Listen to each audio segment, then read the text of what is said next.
하나님이 우리를 너무나 사랑하셔서 우리에게 예수 그리스도를 보내주셨습니다. 그래서 우리는 어떤 면에서 예수님이 우리에게 선물처럼 너무 귀한 분이다, 이런 생각을 하고 나는데, 오늘 본문이 기록된 요한복음 17장에서는 조금 다른 식의 표현도 나옵니다. 요한복음 17장 6절에 이렇게 말씀이 기록되어 있습니다. 세상 중에서 내게 주신 사람들에게 내가 아버지의 이름을 나타내었나이다. 그들은 아버지의 것이었는데 내게 주셨으며 그들은 아버지의 말씀을 지키었나이다. 세상 중에서 내게 주신 사람들, 하나님이 예수님에게 주신 사람들이 있다는 겁니다. 그러니까 예수님에게 있어서는 제자들이, 성도인 우리가 하나님으로부터 받은 선물과 같은 존재라는 겁니다. 예수님은 그래서 우리를 너무 귀하게 생각하시고 또 우리를 주님께서 기억하시사 요한복음 17장에서 여러 가지로 기도하시는 모습이 나타납니다. 예수님께서는 요한복음 10장을 보게 되면 이 땅에서 마지막 그러한 기도인데 크게 세 가지를 기도하셨습니다. 첫 번째는 예수님 본인을 위하여 기도하셨습니다. 영화롭게 하옵소서, 영화롭게 하옵소서. 두 번째는 제자들을 향하여, 예수님은 이 땅을 떠나게 되시고 이 땅에 남아있게 될 그 제자들을 위하여 기도하시는데, 그들이 거룩하게 하소서, 진리로 거룩하게 하소서, 이렇게 기도합니다. 뿐만 아니라 이 제자들을 위하여 이렇게 기도하십니다. 요한복음 17장 11절 말씀에 나와 있는데요. 나는 세상에 더 있지 아니하오나 그들은 세상에 있어 없고 나는 아버지께로 가옵나니 거룩하신 아버지여, 내게 주신 아버지의 이름으로 그들을 보존하사 우리와 같이 그들도 하나가 되게 하옵소서. 그들을 보존하사, 제자들을, 성도들을 보존하사 아버지의 이름으로 보존해 달라고 기도하십니다. 우리가 특주 이 찬양 속에서 아무것도 두려워하지 말라, 놀라지 말라, 겁내지 마라, 주님께서 우리와 함께 하신다는 그러한 가사의 내용이 나오는데, 이 세상을 살아갈 때 우리가 맞닥뜨리는 여러 가지 어려움들, 그리고 깜짝 놀랄 수밖에 없는, 또 마음이 움츠러들 수밖에 없는 그러한 상황을 맞닥뜨리기도 하는데, 그때 예수님께서 하나님께 기도하시기를, 하나님, 이 성도들을 보존하여 주옵소서, 그렇게 기도하시는 겁니다. 보존하여 달라고. 또 있습니다. 오늘 본문에 나와 있는 세 번째 부분인데, 예수님께서 이 땅에 제자들 이후로, 제자들을 통하여 예수를 믿게 될 그러한 성도들, 그리고 세워질 교회들을 위하여 기도하시는데, 한마디로 말하면 하나가 되게 하소서, 이렇게 기도하시는 겁니다. 하나가 되게 하소서. 예수님께서 본인을 향하여 하나님께 영화롭게 하옵소서 기도한 것은 십자가를 감당케 해달라고 하는, 사명을 감당케 해달라고 하는 그러한 기도였습니다. 제자들을 진리로 거룩하게 보존하게 하소서라고 기도하는 것도 예수님이 제자들에게 주신 그 사명, 모든 민족으로 제자를 삼아 아버지와 아들과 성령의 이름으로 세례를 주고 라고 말씀하신 이 사명을 감당케 하기 위하여 그들로 하여금 거룩하게 해달라고, 보존케 해달라고 기도하신 겁니다. 그리고 성도들을 향하여, 오늘날 이 땅에서 하나님의 자녀로 살아가는 성도들을 향하여, 그리고 교회를 향하여 하나 되게 하소서라고 하는 것도 이렇게 하나된 모습을 통하여 하나님 나라가 확장케 되게 해달라고 하는 그러한 간구인 것을 볼 수 있습니다. 그래서 예수님이 요한복음 17장에서 마지막으로 하신 이 기도의 내용을 보면, 주님이 주신 그 사명, 하나님께 받은 그 사명을 끝까지 잘 감당케 해달라고 하는, 전도하고 선교하는 사명을 잘 감당해 달라고 하는 그러한 내용인 것을 볼 수 있습니다. 그리고 실제로 이와 같은 역사가 사도행전을 보면 어떻게 이루어지는지 그것을 보여주고 있습니다. 그래서 오늘 말씀을 통하여 우리 교회도 늘 선교하는 교회인데 선교의 중요한 원리들이 무엇인지를 오늘 본문을 통하여 예수님께서 우리에게 알려주고 있습니다. 첫 번째는 무엇이냐면 말씀입니다. 말씀. 선교의 가장 중요한 수단은 바로 말씀입니다. 요한복음 17장 20절 말씀에 이렇게 나옵니다. 내가 비옵는 것은 이 사람들만 위함이 아니요 또 그들의 말로 말미암아 나를 믿는 사람들도 위함이니. 예수님께서 기도하십니다. 내가 비옵는 것은 예수님이 기도하는 중보 기도의 대상이 나오는데 첫 번째가 이 사람들, 제자들입니다. 제자들. 두 번째가 있습니다. 그들만이 아니라 그들의 말로 말미암아, 제자들의 말로 말미암아 예수님을 믿는 사람들.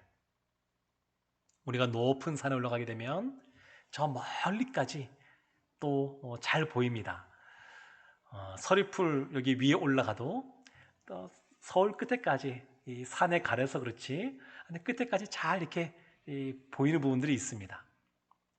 제가 부산에 있을 때 해운대에 보면 장산이라고 있는데 거기에 올라가면 날씨가 맑은 날 저 멀리 바다 수평선 끝에 대마도가 선명하게 잘 보입니다. 예수님께서 2000년 전에 마치 높은 곳에서 앞으로 펼쳐지게 될 미래를 바라보듯이 지금 말씀하시는 겁니다. 그리고 2000년 후에 우리가 하나님의 자녀로서 이 교회에 모여가지고 있게 되는데 이들을 위하여 기도하시는 겁니다. 기도하시는데 무엇을 통하여 이와 같은 역사가 나타나냐면 제자들의 말로 말미암아. 그래서 신자란 어떠한 존재냐? 제자들의 입술을 통하여, 제자들의 말씀을 통하여 예수님이 어떤 분이신 줄 알고 예수님을 믿는 사람들이 신자라고 할 수 있습니다. 교회는 어떤 곳이냐? 교회는 말씀으로 말미암아 창조되어지게 되고 또 말씀으로 말미암아 이루어진 곳이 바로 교회다라고 말할 수 있습니다. 교회가 교회답기 위해서는 말씀이 그래서 바로 선포되어지게 되고 바로 서 있어야 되는 것을 볼 수 있습니다. 사랑하는 성도 여러분, 우리를 향하여 우리가 그리스도인이라고 말합니다. 그런데 이 부분이 어디에서 처음 나오냐면 사도행전 11장에서 처음 나옵니다. 안디옥 교회에서 그 성도들이 그리스도인이라고 불려지게 되는데 사도행전 11장 25절과 26절 말씀입니다. 바나바가 사울을 찾으러 다소에 가서 만남에 안디옥에 데리고 와서 둘이 교회에 1년간 모여 있어 큰 무리를 가르쳤고 제자들이 안디옥에서 비로소 그리스도인이라 일컬음을 받게 되었더라. 안디옥 교회에 바나바와 사도 바울이 함께 모여서 말씀을 가르쳤습니다. 말씀을 가르쳐서 그들이 하나님의 자녀가 되고 그리고 사람들이 볼 때 저들은 유대교를 믿는 유대인들과는 다르다. 그래서 그리스도인이라고 이름을 새롭게 붙여주었습니다. 기독교인이라고 이름을 붙여주었습니다. 사도행전 1장 8절에 보게 되면 아주 유명한 예수님의 말씀이 나옵니다. 오직 성령이 너에게 임하시면 너희가 권능을 받고 예루살렘과 온 유대와 사마리아와 땅끝까지 이르러 내 증인이 되리라. 이렇게 말씀하십니다. 우리가 늘 기도하고 소망하는 그러한 초대교회의 모습, 대표적인 교회가 예루살렘 교회입니다. 그 예루살렘 교회는 너무너무 아름다운 모습이 많습니다. 우리가 본받을 만한 모습도 참 많습니다. 그런데 이 예루살렘 교회에서 예루살렘과 온 유대와 그리고 박해 가운데 사마리아까지의 복음이 전파되게 되는데 여기까지는 그리스도인이라는 말이 필요가 없었습니다. 예수님 믿는 사람들이 누구냐면 유대인들이기 때문에 그렇습니다. 그러니까 유대교의 한 분파처럼 여겨졌는데 이제 안디옥 땅끝까지 복음이 전파되면서 그곳에서 말씀을 가르치면서 그들의 삶이 유대인들이 믿는 유대교와는 다른 모습이 나타나니까 그리스도인이라는 말이 생겨나게 되었습니다. 예루살렘 교회는 너무너무 이렇게 아름답고 귀한 교회이지만 그러나 이 선교와 관련해서는 비성경적인 모습을 취하고 있었습니다. 예수님께서 땅끝까지 이르러 내 증인이 되리라 이렇게 말씀하셨지만 여전히 그 안에서 벗어나지 못했습니다.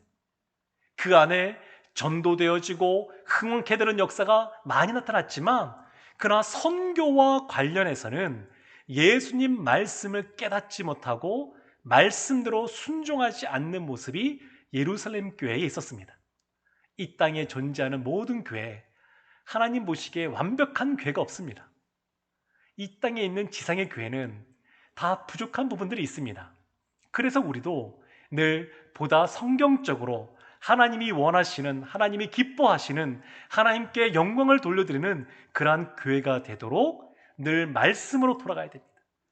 근데 안디옥 교회는 다른 부분은 모르겠지만 적어도 이 선교와 관련해서는 예루살렘 교회보다 진일보한 교회입니다.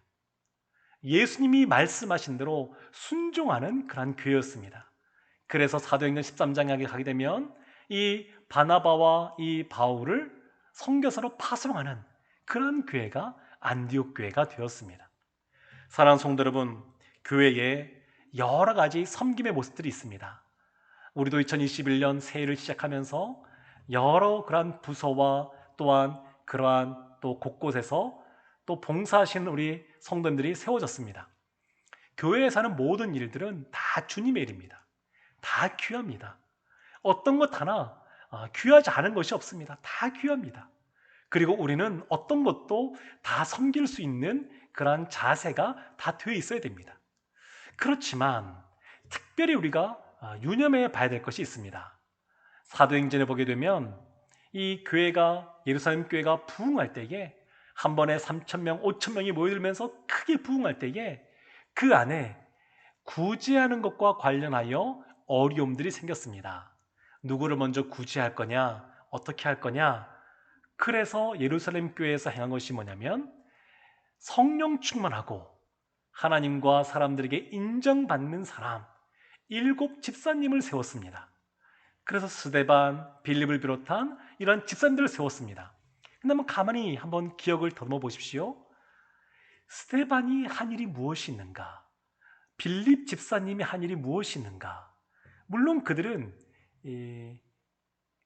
교회를 공개하는 일, 잘 돌보는 일을 잘 충성되게 감당했을 겁니다. 그렇지만 성경은 그들이 교회에서 어떻게 섬겼는지 한마디도 기록이 나와 있지 않습니다. 스데반 집사님과 이 빌립 집사님에 대해서 참 많은 부분들이 기록이 남아 있지만 모든 기록은 다 말씀을 증거하는 것과 관련하여 기록이 남아 있습니다. 그러니까 늘 우리의 관심이 어디에 있어야 되냐면 성경의 관심, 하나님의 관심이 어디에 있냐면 영혼을 가르치고 영혼을 세우는 것에 있습니다. 그래서 우리가 다 교회를 섬김에 있어서 많은 것들을 섬겨야 되지만 특별히 순장으로 섬기는 것, 주일학교 부서 교사로 섬기는 것, 또 1대1에서 또 양육자로 섬기는 것, 이런 것들은 진짜 귀한 것이고 우리가 사모해야 되는 것입니다. 또 이런 것이 아니어도 가정에서 우리의 자녀를 양육하는 것, 가르치는 것, 손자를 양육하고 가르치는 것, 여기에 우리의 관심이 있어야 됩니다. 그리고 이 모든 것의 중심은 말씀입니다. 말씀. 말씀이 복음이 전파되어지고 하나님의 말, 하나님이 원하시는 공동체를 세워감에 있어서 가장 중요한 수단인 것을 볼 수가 있습니다. 두 번째가 있습니다. 성교의 중요한 원리. 첫 번째가 말씀이고 두 번째는 교회가 하나가 되는 것입니다. 교회가 하나가 되어야 됩니다. 요한복음 17장 21절 오늘 본문의 말씀 보면 아버지여 아버지께서 내 안에, 내가 아버지 안에 있는 것 같이 그들도 다 하나가 되어 우리 안에 있게 하사 세상으로 아버지께서 나를 보내신 것을 믿게 하옵소서. 하나가 되게 하사 세상으로 아버지께서 나를 보내신 것을 믿게 하옵소서. 세상이 예수 그리스도를 믿게 하기 위하여 필요한 것이 뭐냐면 우리가, 성도가, 교회가 하나가 되는 것입니다. 성부, 성자, 성령 하나님이 하나이신 것처럼 우리 교회가 하나가 됨으로 말미암아 세상에서 예수님을 믿게 하여 달라고 예수님께서 기도하고 계십니다. 사랑하는 성도 여러분, 교회가 전하는 하나님의 말씀에 능력이 있기 위해서는 말씀을 전하는 교회가 하나가 되어야 됩니다. 하나가 될 때 하나님의 역사가 나타납니다. 사도 바울도 에베소서 4장 13절에서 우리가 다 하나님의 아들을 믿는 것과 아는 일에 하나가 되어 온전한 사람을 이루어 그리스도의 장성한 분량에 충만한 데까지 이르리니, 이렇게 말씀하고 있습니다. 우리가 다 믿는 것과 아는 일에 하나가 돼요. 근데 우리가 하나가 되어야 된다 이렇게 말하면 우리나라는 이 유교 문화권에 아직까지 많은 영향을 받고 있고 또 군대 문화 이런 것도 남아있다 보니까 하나가 된다 그러면 무엇인가 획일적으로 공장에서 물건을 찍어내듯이 빵 구울 때 그 틀 안에서 구워내듯이 똑같아야 된다 이런 생각을 갖곤 합니다. 그런데 여기서 말하는 하나됨은 그런 것을 말하는 것이 아닙니다. 요한복음에 보면 예수님의 대표적인 제자 두 사람이 나옵니다. 첫 번째는 베드로인데 베드로는 아주 적극적인 성격의 사람입니다. 그러다 보니까 실수도 많이 합니다. 또 한 사람이 누구냐면 이 요한복음을 쓴 이 사도 요한입니다. 근데 요한은 좀 소극적이었던 것 같습니다.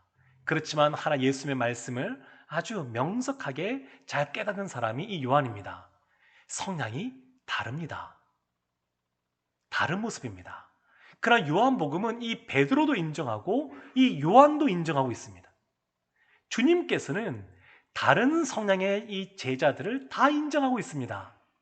예수님께 나온 사람들 보면 우리의 얼굴이 생김새가 다 다른 것처럼 성격도 다르고 자라온 배경도 다르고 갖고 있는 어떤 학식이나 재산이나 건강이나 다 다릅니다. 그렇지만 예수님 안에 모여 있는 것처럼 하나가 된다라고 하는 것은 이러한 다양성이 있으면서도 주님 안에서 하나가 된다, 그런 의미입니다.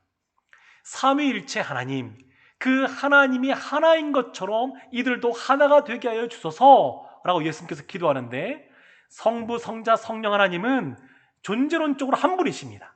그렇지만 위격, 사람을 향하여 인격이라고 말하는데 하나님을 향하여서는 위격이라고 말하거든요.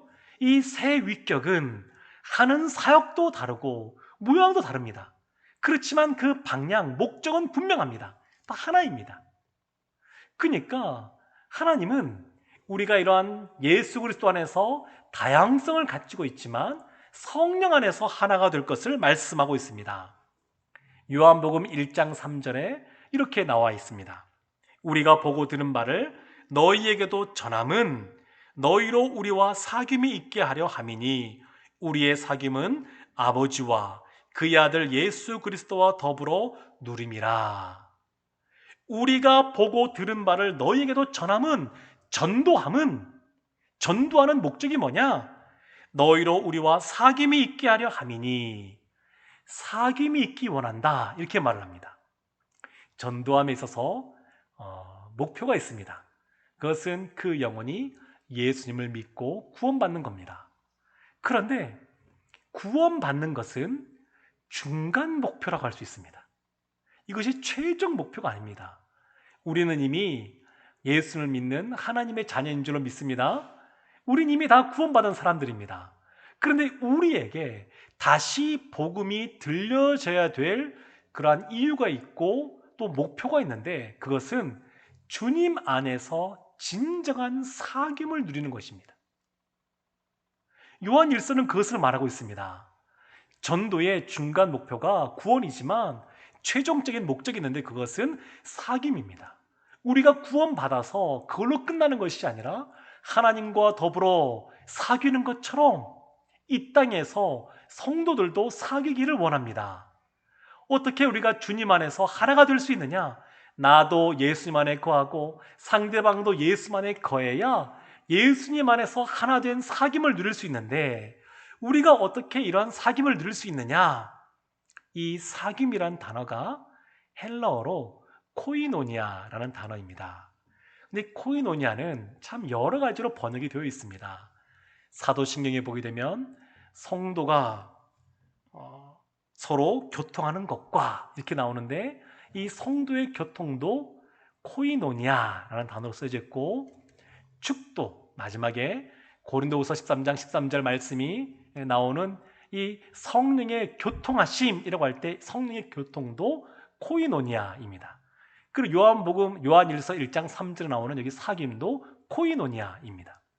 우리가 교회 그러면 한자로 가르칠 교자를 씁니다. 가르치는 모임, 그것이 교회인데, 어떤 면에서는 이 가르칠 교자보다 사귈 교자가 더 맞는 것 같습니다. 사귀는 모임입니다. 사귀는 모임. 우리가 이러한 코이노니아 그러면 예배 후에 우리가 지금은 그럴 수 없습니다만 커피 한 잔 마시면서 성도들 간에 어떻게 살아왔는지, 한 주간 어떤 은혜를 받았는지 서로 교제하고 나누는 것, 이런 것을 떠올리기 쉽습니다만 그것보다 훨씬 더 깊은 의미가 있습니다. 이 사귐은 주님 안에서 하나됨을 경험하는 그런 시간입니다. 하나됨을 경험하는 시간. 그러니까 이렇게 우리가 하나가 될 때 그리스도의 복음이 힘있게 전파가 되어지게 됩니다. 사랑하는 성도 여러분, 어떻게 하면 전도의 사명, 선교의 사명을 잘 감당할 수 있냐면 그것은 말씀이 있어야 되고 주님 안에서 하나가 되어야 됩니다. 또 세 번째가 있습니다. 그것은 뭐냐면 하나님의 영광을 머금은 선교적 교회가 되어야 됩니다. 예수님께서는 우리가 하나님의 영광이 함께 깨달라고 하나님께 간구합니다. 22절과 23절 말씀에 이렇게 나옵니다. 내게 주신 영광을 내가 그들에게 주었사오니 이는 우리가 하나가 된 것 같이 그들도 하나가 되게 하려 함이니라. 곧 내가 그들 안에 있고 아버지께서 내 안에 계시어 그들로 온전함을 이루어 하나가 되게 하려 함은 아버지께서 나를 보내신 것과 또 나를 사랑하심 같이 그들도 사랑하신 것을 세상으로 알게 하려 함이로소이다. 우리가 하나 된 것을 통하여 하나님의 영광이 그 가운데 함께하고, 이걸 통하여 세상이 우리가 하나님께 사랑받는 존재임을 알게 하기 위함이다. 이렇게 예수님께서 간구하고 있습니다. 사랑하는 성도 여러분, 예수님께서 이와 같이 간구하는 것은 우리가 하나 되게 하기 위하여, 성도 안에 그러한 코이노니아 사귐 있게 하기 위하여 우리가 애쓰고 수고하고 노력하는 것이 필요하지만 그것이 다가 아니라는 것을 말하고 있습니다. 하나님의 역사하심이 필요합니다. 하나님의 영광이 있어야 됩니다. 하나님이 함께 하셔야 우리가 진정으로 하나됨을 누릴 수가 있습니다. 사도행전 2장을 보게 되면 이 예루살렘 교회의 너무너무 아름다운 모습이 나옵니다. 우리가 본받아야 될, 닮아가야 될 그런 아름다운 모습이 나옵니다. 근데 그 말씀이 좀 길긴 합니다만 사도행전 2장 43절부터 47절까지의 말씀을 제가 한번 읽어보겠습니다. 사람마다 두려워하는데 사도들로 말미암아 기사와 표적이 많이 나타나니 믿는 사람이 다 함께 있어 모든 물건을 서로 통용하고 또 재산과 소유를 팔아 각 사람의 필요를 따라 나눠주며 날마다 마음을 같이하여 성전에 모이기를 힘쓰고 집에서 떡을 떼며 기쁨과 순전한 마음으로 음식을 먹고 하나님을 찬미하며 또 온 백성에게 칭송을 받으니 주께서 구원받는 사람을 날마다 더하게 하시니라. 아멘. 그 공동체 가운데 기사와 표적이 많이 나타납니다. 그들이 마음을 같이 하여서 필요한 사람이 있으면 나누어 주고 또 함께 모여서 하나님을 찬양하고 기뻐합니다. 이러한 모습이 그들 가운데 나타났습니다. 그 결과가 무엇이냐면 온 백성에게 칭송을 받았고, 두 번째는 주께서 구원받는 사람을 날마다 더하게 하셨습니다. 온 백성이 칭송을 받았습니다. 예수님이 자라가시면서 하나님과 사람들에게 더 사랑스러워져 간 것처럼 이 그리스도의 공동체도 자라가면서 백성들로부터 칭송을 받았습니다. 건강한 교회가 많은 열매를 맺는 것처럼 백성들에게 칭송받는 하나님의 영광이 있는 그러한 교회로 있으니까 자연스럽게 신자들이 늘어나는 부흥의 역사를 경험하게 됩니다. 사랑하는 성도 여러분, 사도 바울은 그래서 오늘날 우리에게 이렇게 권면합니다. 에베소서 4장 3절에서 평안에 매는 줄로 성령이 하나 되게 하신 것을 힘써 지키라. 오늘날 우리는 예수 그리스도로 말미암아 성령으로 말미암아 이미 하나가 된 줄로 믿습니다. 그런데 이것을 힘써 지키라라고 말합니다. 왜냐하면 사단은 할 수 있는 대로 우리의 공동체를 깨뜨리기를 원합니다. 이간질을 통하여 비난과 비방을 통하여 우리를 깨뜨리기를 원합니다. 하나됨을 깨뜨리기를 원합니다. 하나가 될 때 하나님의 역사가 나타나니까, 하나가 될 때 하나님이 우리에게 주신 그 사명, 복음을 증거하는 사명이 놀랍도록 나타나니까 그것을 막기 위하여 늘 이것을 분열시키고자 여러 가지 방법들을 다 동원합니다. 그래서 우리가 늘 깨어 있어야 됩니다. 이 하나됨을 지키기 위하여 힘써야 됩니다. 하나님이 이 하나되게 하신 것을 먼저 시작하셨습니다. 그래서 우리는 그 하나됨에 동참하면 됩니다. 하나님이 먼저 행하시고 앞서가신 그 길 우리는 따라가면 됩니다. 사랑하는 성도 여러분, 요한복음 17장은 예수님이 마지막으로 하신 기도입니다. 이 땅에 남게 될 제자들을 위하여, 또 오늘날 우리가 이 땅에서 이 세상을 살아가는 신자로서의 삶을 살아가는 우리를 위하여 예수님께서 하신 마지막 기도입니다. 근데 이 기도의 내용은 예수님이 말씀하신 것처럼 사명자의 삶을 감당하라고 우리에게 주시는 그러한 기도의 말씀입니다.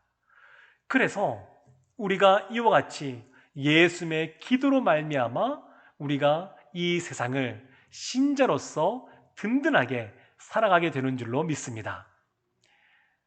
성경을 보면 아버지의 기도보다 어머니의 기도가 더 많이 나오는 것 같습니다. 한나를 봐도 그렇고 마리아를 봐도 그렇고, 그리고 역사적으로 봐도 아버지의 간절한 기도보다는 어머니의 간절한 기도가 더 많이 전해지는 것 같습니다.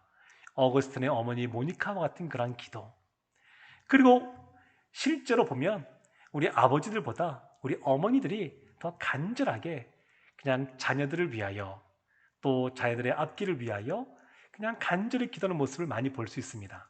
그런데 예수님은 어머니가 자녀를 위해 기도하는 것보다 더 간절하게 우리를 위하여 기도하고 계십니다.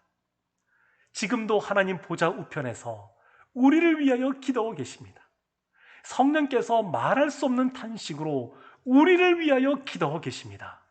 그러므로 사랑하는 성도 여러분, 당당하시기를 바랍니다. 찬양 중에 나의 등 뒤에서 나를 도우시는 주, 이런 찬양이 있는데, 우리의 등 뒤에서 예수님이 우리를 위하여 우리의 배후에서 우리를 기도하고 우리를 도와주시는 줄로 믿습니다. 예수님은 우리를 위하여 지금도 기도하고 계십니다. 그러니까 우리가 두려워하지 않고 이 세상 가운데 힘있게 살아갈 수가 있습니다.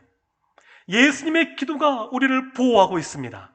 예수님의 기도가 있는 이상 이 세상에서 우리를 감당할 수 있는 것은 없는 줄로 믿습니다. 우리가 예수님의 기도로 말미암아 이 세상에 살아갈 때에 하나님께서는 우리를 통하여, 우리의 교회를 통하여 하나님 나라의 확장을 이루어 가실 줄로 믿습니다. 우리가 이렇게 살아가서 나중에 하나님 앞에 잘했다, 착하고 충성된 종아, 칭찬 듣는 모든 분들 되기를, 하나님의 마음을 시원케 해드리는 그러한 믿음의 공동체 되기를 주님의 이름으로 축원합니다. 아멘. 기도하겠습니다. 예수님,